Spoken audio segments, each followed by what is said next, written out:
오늘의 말씀을 되새겨 봅시다. 예수님께서는 율법을 완성시키십니다. 간음해서는 안 된다는 말씀을 너희는 들었다. 그러나 나는 너희에게 말한다. 음욕을 품고 여자를 바라보는 자는 이미 그 여자와 간음한 것이다.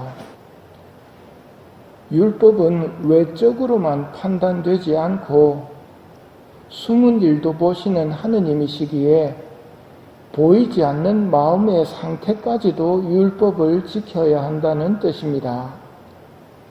도미니코 사비오 성인은 사춘기의 어린 나이였지만 절대로 여자를 똑바로 쳐다본 적이 없었습니다. 길거리에 흥미거리나 정결을 해치는 모든 것들을 피했습니다. 친구들이 그 눈은 어디다 쓰려고 그러느냐고 물으면 나는 천당에 가서 성모님 배울 때 이 눈을 써먹을 거다 하고 말했으며 성모님께 기도하기를 무엇보다도 죄에 떨어지기보다는 차라리 죽게 해주십시오 라고 기도합니다. 이렇게 몸과 마음의 정결을 지키는 것이 율법을 올바르게 지키는 것이지 외적으로만 몸만 계명을 지키고 마음속으로 음욕을 품고 산다면 그것은 하느님 앞에서 죄입니다. 계명을 어기면 어떻게 됩니까? 죄를 지으면 어떻게 됩니까? 이어서 예수님이 죄의 무서움과 지독함을 비유로 설명하십니다. 오른 눈이 너를 죄짓게 하거든 그것을 빼던져 버려라. 온 몸이 지옥에 던져지는 것보다 지체 하나를 잃는 것이 낫다. 오른손이 죄를 짓게 하거든 잘라 던져버려라. 온 몸이 지옥에 던져지는 것보다 지체 하나를 잃는 것이 낫다. 우리를 사랑하시는 예수님께서 이렇게 말씀하시는 것은 지옥이 죄라는 것이 그만큼 무섭고 지독하다는 말입니다. 죄로 인해서 지옥에 던져집니다. 지옥은 영원한 곳이고 한번 떨어지면 영원히 끝입니다. 그 영원한 고통의 무서움은 여기서 죄를 짓게 하는 눈을 하나 빼던지는 것이 더 낫고 죄 짓게 하는 손을 하나 잘라 던지는 것이 온몸이 지옥에 던져지는 것보다 낫다고 하십니다. 죄를 잘 아시는 예수님의 가르침과 죄를 잘 알았던 도미니코 사비오 성인의 모범을 기억하고 죄를 피해야겠습니다. 그래서 죄에 떨어지기보다는 차라리 죽게 해주십시오 하고 기도했던 겁니다. 죄는 죽어야 합니다. 두 눈을 가지고 싶으면 하느님 앞으로 가서 잘못했습니다. 제가 죄를 지었습니다. 용서해 주십시오 라고 말씀드려야 됩니다. 그러면 하느님께서는 우리를 죽이시지 않고 예수님을 죽이십니다. 죄를 사하여 주려고 너희와 많은 이를 위하여 흘릴 피다. 피를 흘린다는 것은 죽는다는 말입니다. 죄값으로 예수님이 죽으신 겁니다.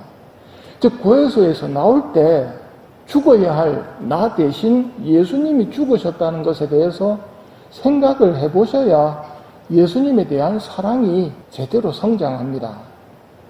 율법과 계명은 불행을 피하는 길을 알려주는 나침반입니다.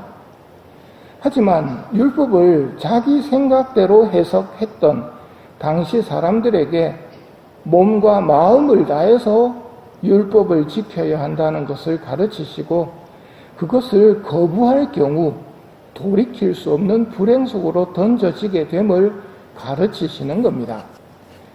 계명을 자기 나름대로 해석하는 이유가 뭘까요? 교만 때문입니다.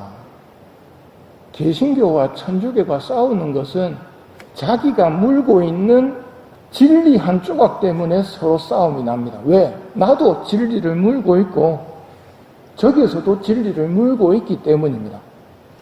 그러면 어디가 옳을까요? 더 많은 진리를 가지고 있는 곳이 옳은 곳이겠지요. 오늘 독서에서 엘리야가 하느님을 만나는 장면이 나옵니다. 이 장면에서 엘리야는 하느님하고 친했던 예언자지요.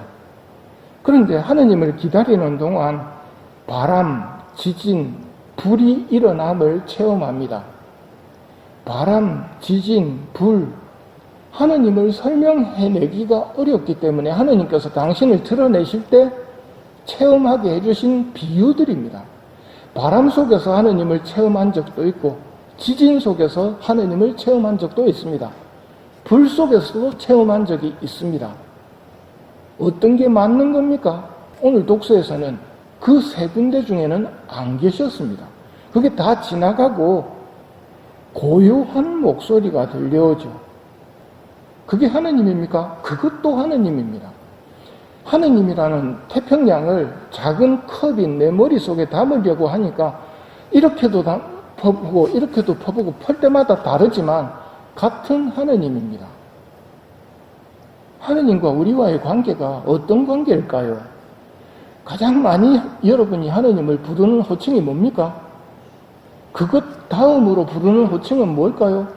아버지라고 부르기도 하고 주님이라고 부르기도 하고, 혹시 하느님을 여보라고 부르신 적도 있습니까? 부부관계로 설명하신단 말입니다. 호세아서를 보면 자기야 하고 부른 적이 있습니까? 아가서는 연인관계로 설명을 합니다. 어떤 게 맞습니까? 아버지라고 부르는 사람이 주님이라고 부르는 사람 욕하고, 주님이라고 부르는 사람이 자기야라고 부르는 사람 욕하고 하면 그건 마귀가 좋아하는 장면입니다. 분열을 일으켜서 싸우도록. 다 담을 수 없기 때문에 일부분만 알고 있는데 그 일부분이 전부인 양 이야기하게 되면 바리사이처럼 외적으로 지키면 돼. 예수님은 아니라고. 전체적으로 다 봐야 된다고. 하느님은 임금님이시기도 합니다. 농부이시기도 합니다. 아버지 집에 누가 들어갑니까? 그래서 하늘나라를 어떻게 설명할까 하면서 바다에 그물을 치고 걷어 올린 다음에 좋은 것은 갖고 가고 나쁜 것은 걸러냅니다. 그게 전부 다라고 말할 수도 없단 말입니다. 다른 비유들을 들어주시니까요. 농부이신 아버지는 우리를 어떻게 다루십니까?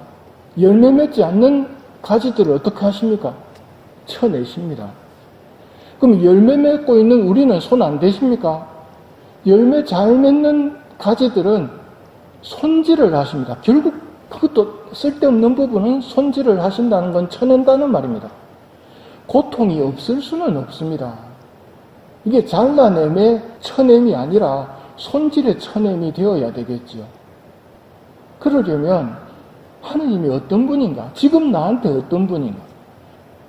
오늘 화답송, 주님 제가 당신 얼굴을 찾고 있나이다. 지금 저한테 아버지는 어떤 모습일까요? 여러분이 자녀들에게 똑같은 표정만 보여줍니까? 기특할 때는 웃고 속 썩일 때는 화도 냅니다. 같은 부모이지만 표정이 다릅니다. 제가 당신 얼굴을 찾고 있습니다. 아버지가 어떤 분일까요? 이것은 어렵습니다. 하지만 바리사이처럼 자기 생각이 옳다고 고집하면서 더 이상 받아들이지 않는 것은 교만입니다.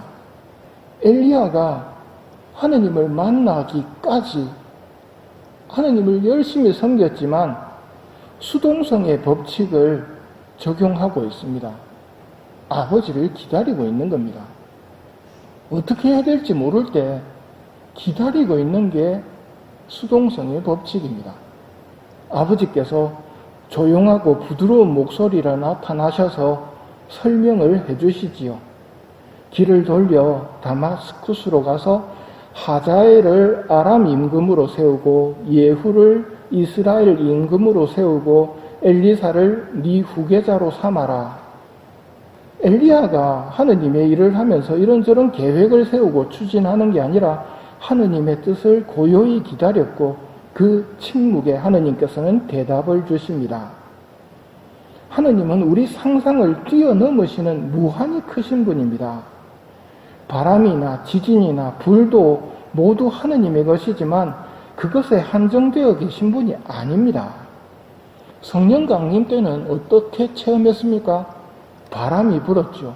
불꽃이 내렸죠. 불혀가 나타났습니다. 그게 다는 아닙니다.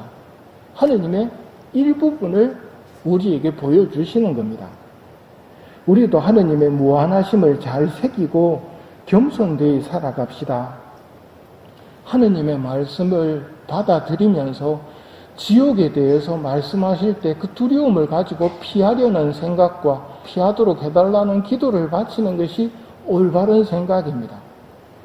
하느님을 내 생각으로 한정짓는 어리석음과 교만을 피하고 하느님의 뜻에 귀 기울일 줄 아는 사람 되게 해주시기를 예수 성심께 청하며 이 미사를 봉헌합시다.